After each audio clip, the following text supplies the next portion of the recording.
Magandang buhay mga tugang! Welcome back to our YouTube channel, Teacher D. So for today's video ay, yes, uwi kaming Bicol and first time namin dito sa Kagsawa Sleeper Bus. Yes naman! Hi madam! How are you feeling madam? Very surprised and happy. So okay ba ito kaysa sa nakaupo lang? Yes. Bakit? Kasi hindi na masakit yung likod ko. Taray ni madam, buksan mo ang TV mo madam. Social si madam. May ano na siya oh. Lawan mo din madam. What? Ang galing, ayos ano. Oh, bago pa. So yan.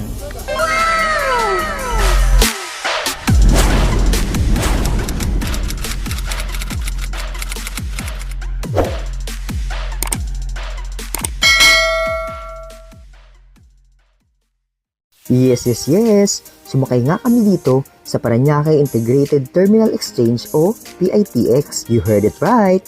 First time nga namin sasakay ng sleeper bus. Ang oras ng alis ng Kagsawa Sleeper Bus going to Tabaco, Legazpi ay 7:30 ng gabi. Gulat yarn, Madam Faye. Kaya mo dyan, Faye? Madam Faye.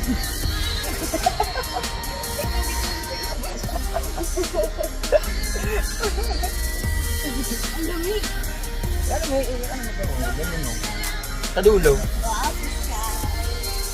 11 ako, 11. Take note, mas mainam na magpa-reserve ng tickets ng maaga for best seats. Kaya naman, tuwang-tuwa si Madam Faye. Ang sleeper bus ng Kagsawa ay wala pang online reservation as of May 2026. A few moments later. Kaya, need talaga natin pumunta sa terminal ng Kagsawa Bus, either sa May Road, Quezon City or sa PITX. Yes naman, pagpasok pa lang nga namin dito, ramdam na agad ang cozy vibes. Hindi katulad ng regular bus, dito pwede kang humiga ng flat habang naglalakbay papuntang Bicol. Parang maliit na capsule hotel sa loob ng bus. O diba? Yes, nag-message pa ang Kagsawa. Palit sa doong bus kami nalang hinihintay. Pero andito na kami. Ang bawat bed ay may pillow at may maliit na kurtina para sa privacy. May sariling reading light at USB charging port, kaya kahit gabi pwede ka pa rin magbasa o i-charge ang phone mo. Ang air vent sa taas naman adjustable para komportable ka kahit malamig ang aircon. At syempre, meron din ito TV.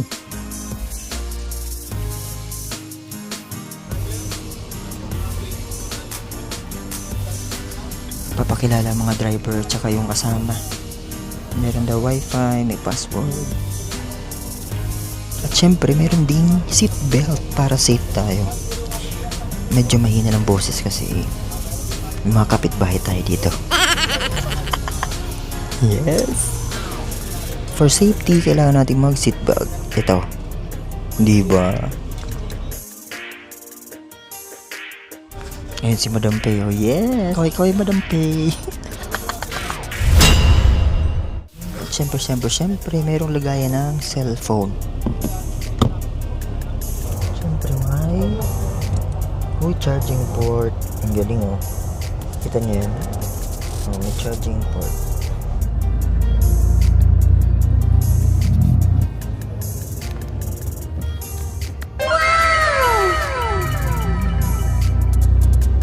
Ito para sa TV, pabukas ng TV.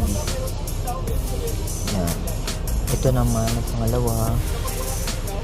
Uy, nawala. Wow. So, kunyari nakabukas na dito. Pangatlo. So, dapat talaga lagi nakaganon. Ayun, pangatlo ito. Ang galing. Ang galing, no? So, meron tayong 12 to 14 hours na biyahe. Pero depende pa rin sa traffic yan. Kaya, kahit ma-traffic, diba? At sa kaya ka, relax. Ayan na, nag-play ng movie. At syempre, kanya-kanyang TV. Napaka-spacious ng bed at may sapat na foot space. Kung nakahiga ka na, may kita mo agad na designated talaga para sa long haul travel. walang cramped feeling tulad ng sa normal bus. May seatbelt para sa lower beds para sa safety at maliit na storage pocket sa tabi para sa essentials mo. Para sa aircon, dalawa yan, ang lamig. Ay, grabe ang lamig. Grabe. Grabe.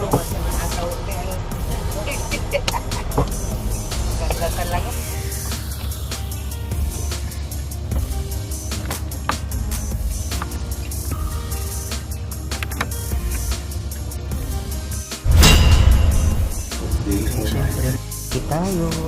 Aliparo de San Holy Spirit. Amen. We trust their safety to your ever-loving arms. Bestowed upon them the guarantee of safe voyage. Yes. At syempre, paalis na nga kami papuntang Bicol. At syempre, super relaxing talaga. Pwede kang magbasa o manood ng movie habang dahan-dahang dumadaan ang gabi. Isa itong bagong level ng travel experience sa Pilipinas. At sobrang convenient para sa overnight trips.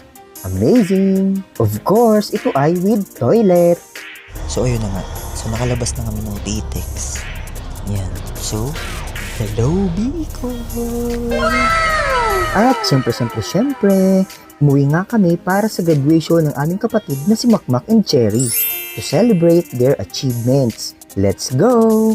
Kaya naman, kung balak nyo ring mag-Bicol trip, try nyo rin ang Kagsawa Sleeper Bus. Komportable, safe, at perfect para simulan ang adventure mo nang walang stress. Yes naman! Happy travel mga tugang!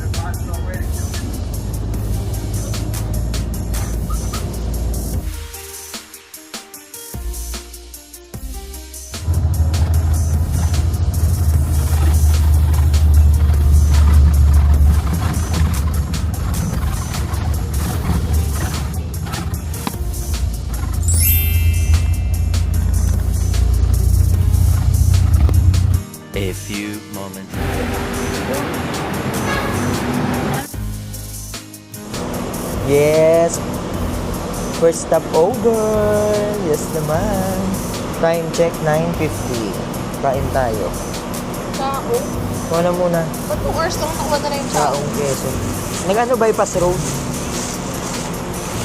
From Pitex, tapos bypass road. Ang bilis. Pay, saan mo nito? Mamaya na yan lang sa'yo. Ako magano burger.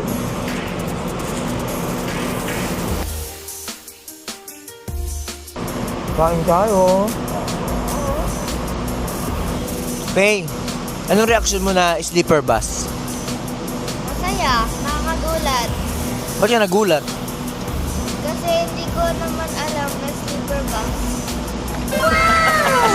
Hindi nyo alam na sleeper bus yun. A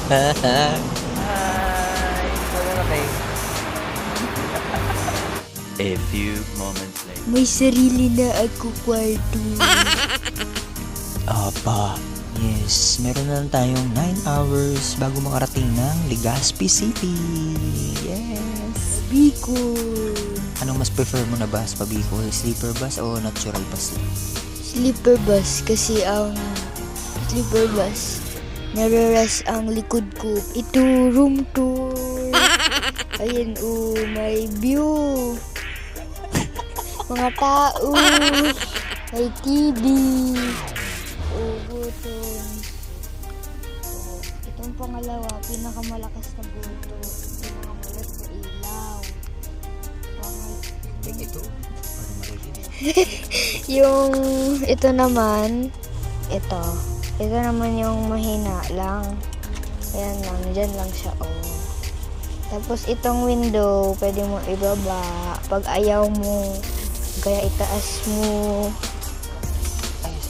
May dalawang charger dito. Pwede ka dito mag-charge. O kaya doon. Pwede ka mag...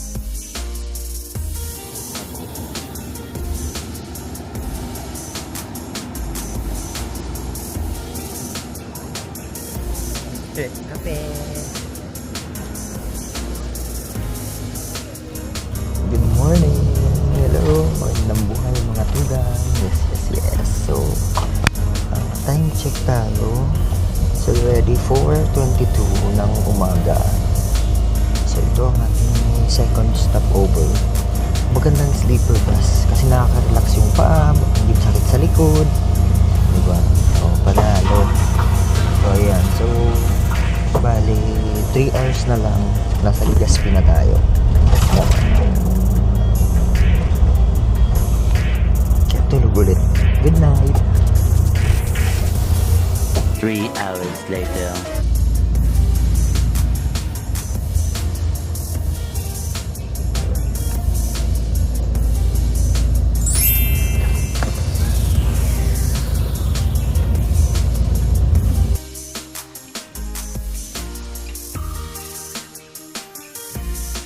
Two hours later.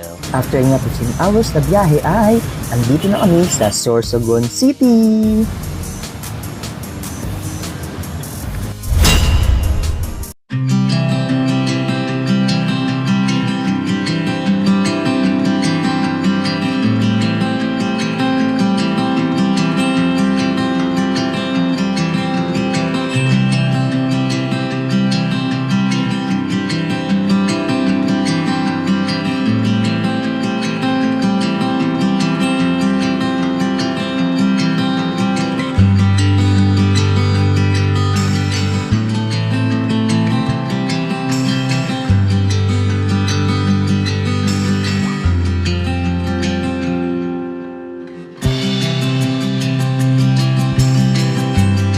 A few moments later.